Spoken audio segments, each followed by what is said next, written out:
Hello, welcome to Oxford Heirlooms. In this video, we're going to set the sleeves into the bodice of the bubble. Now, as you can see, I've already got one sleeve set in. And if you have ever set these little boy sleeves into an armhole opening, you know how challenging they can be. It's like the armhole is not big enough for the sleeve. And easing it in is very, very difficult. Now, I have a method that I use that I'm going to show and explain to you. And I don't remember where I came up with this method, if I just, made it up out of desperation or what. I really don't remember. But you can see I've got this, the sleeves are sewn in.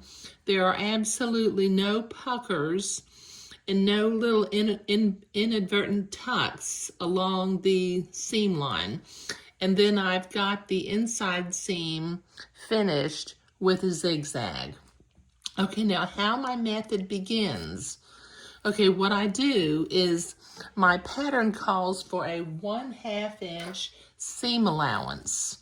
Okay, now as you can see here, I have sewn a thread along the armhole opening of the bodice, not the sleeve, but of the bodice at 1/2 of an inch. Okay, now I'm going to use my embroidery scissors, and about every 3/8 of an inch or even 1/4 of an inch, I'm going to cut a little notch right up to that line without actually cutting the sewing line.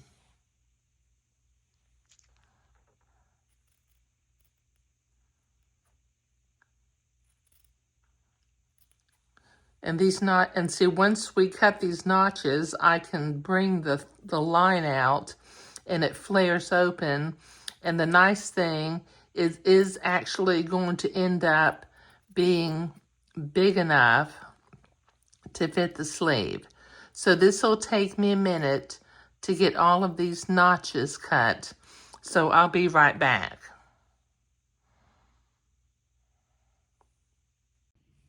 Okay, I've got all of those notches cut, and as you can see right now, the sleeve looks like it's too big for the armhole.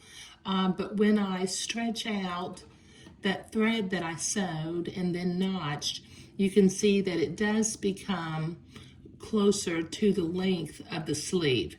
Okay, now where the natural shoulder line is up on the bodice, I've got a little blue mark on my sleeve to line up the natural shoulder line.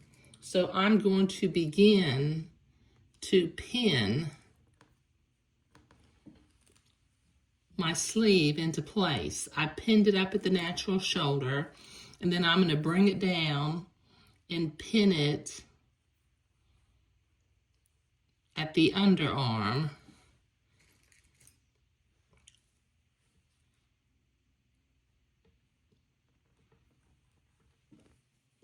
And then I can stretch and ease, and this sleeve will fit right into this armhole opening now. You see how that works? It's just easing right in there, right there on the stitch line.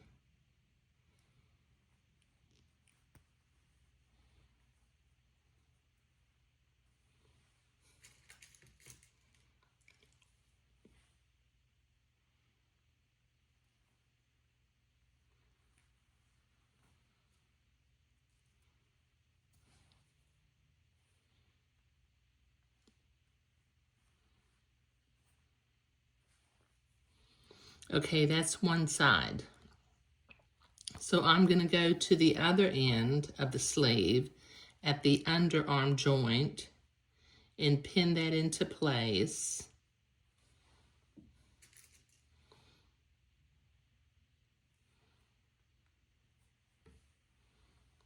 And then I'll start up at the natural shoulder position.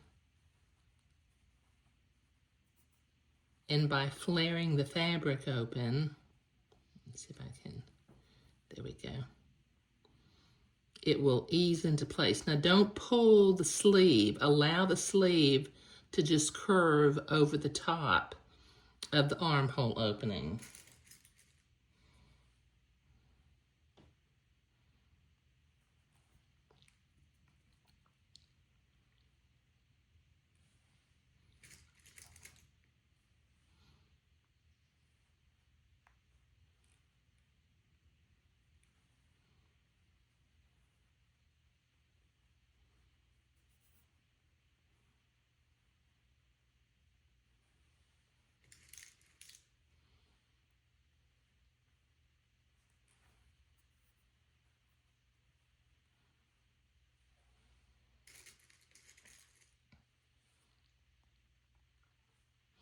A couple more pins to put in.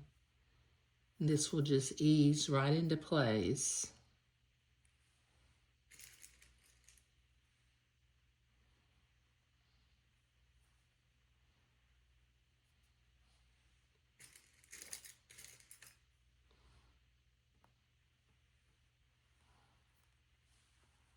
Okay. Ease this a little bit more. I got kind of a bubble right down here, and I don't want to have a bubble because that will make a little inadvertent tuck, which we don't want. And that generally happens if you stretch your sleeve a little bit up near the natural shoulder line. There we go. Okay, now from the bodice side, move my camera back over here to the sewing machine. Okay, I'm going to follow this line that I stitched, and I'm going to stitch immediately to the left, just barely any distance to the left of it. I'll take my pins out as I come to them, and stitch this sleeve into the armhole of the bodice.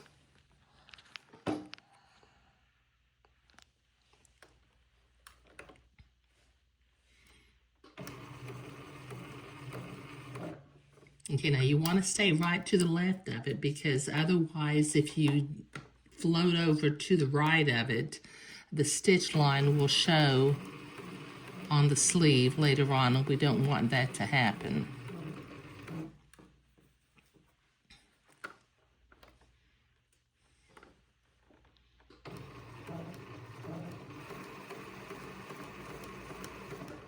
And like I said, I don't know how I came up with this method. I don't remember it ever being in a pattern. And it may just be something that I tried out of desperation, and voila, it worked. And so I've used this method ever since.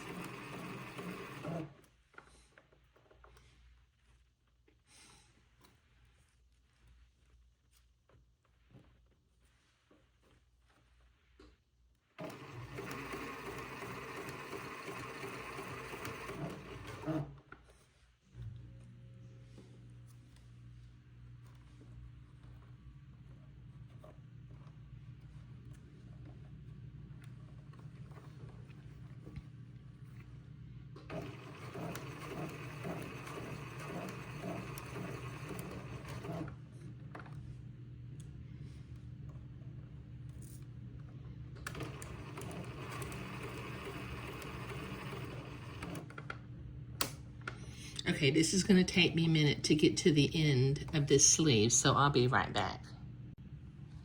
Okay, I've got that seam sewn, and as you can see on the bodice side, and then when I check it on the sleeve side also, I don't have any little puckers in the sleeve or the bodice where it didn't go on smoothly. Now what I'm going to do next is, this seam is rather large and kind of unsightly, so I'm going to clip it to 1/4 of an inch, with my embroidery scissors. These notches will make a little bit of a mess on my table, but I'll clean them up once I get finished.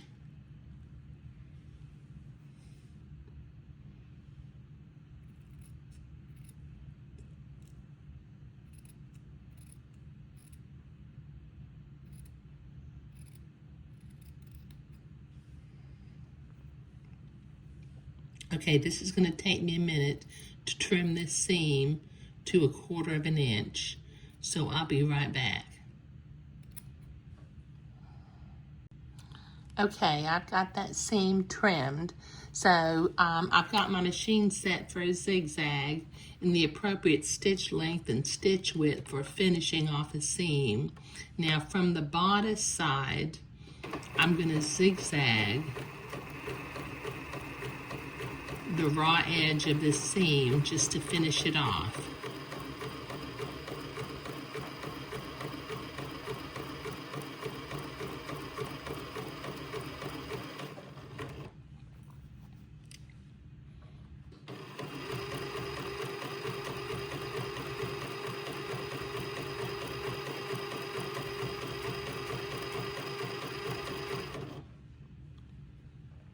Okay, this is going to take me a minute to get this zigzagged all the way along the sleeve, the armhole opening.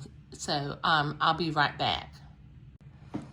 Okay, I've got that seam finished with a zigzag now, and that looks nice for the inside. And I've been to the ironing board and I pressed my seam toward the sleeve. So it looks really nice from the outside too. And once again, we have no inadvertent tucks or puckers along the edge of the armhole opening with regard to the sleeve. Okay, now in the next video, we're going to do a little bit of finish work on the bodice when we sew the side seams of the sleeves and the bodice and attach some entredot along the bottom so that we can begin to attach the body of the bubble to the bodice. But in this video, we were setting the sleeves in using my kind of Mad Hatter method. Like I said, I don't remember how I came up with it. It may have been something that I made up out of the blue because I was desperate. But it does get the sleeves to set in perfectly each time I have used this method. But thank you.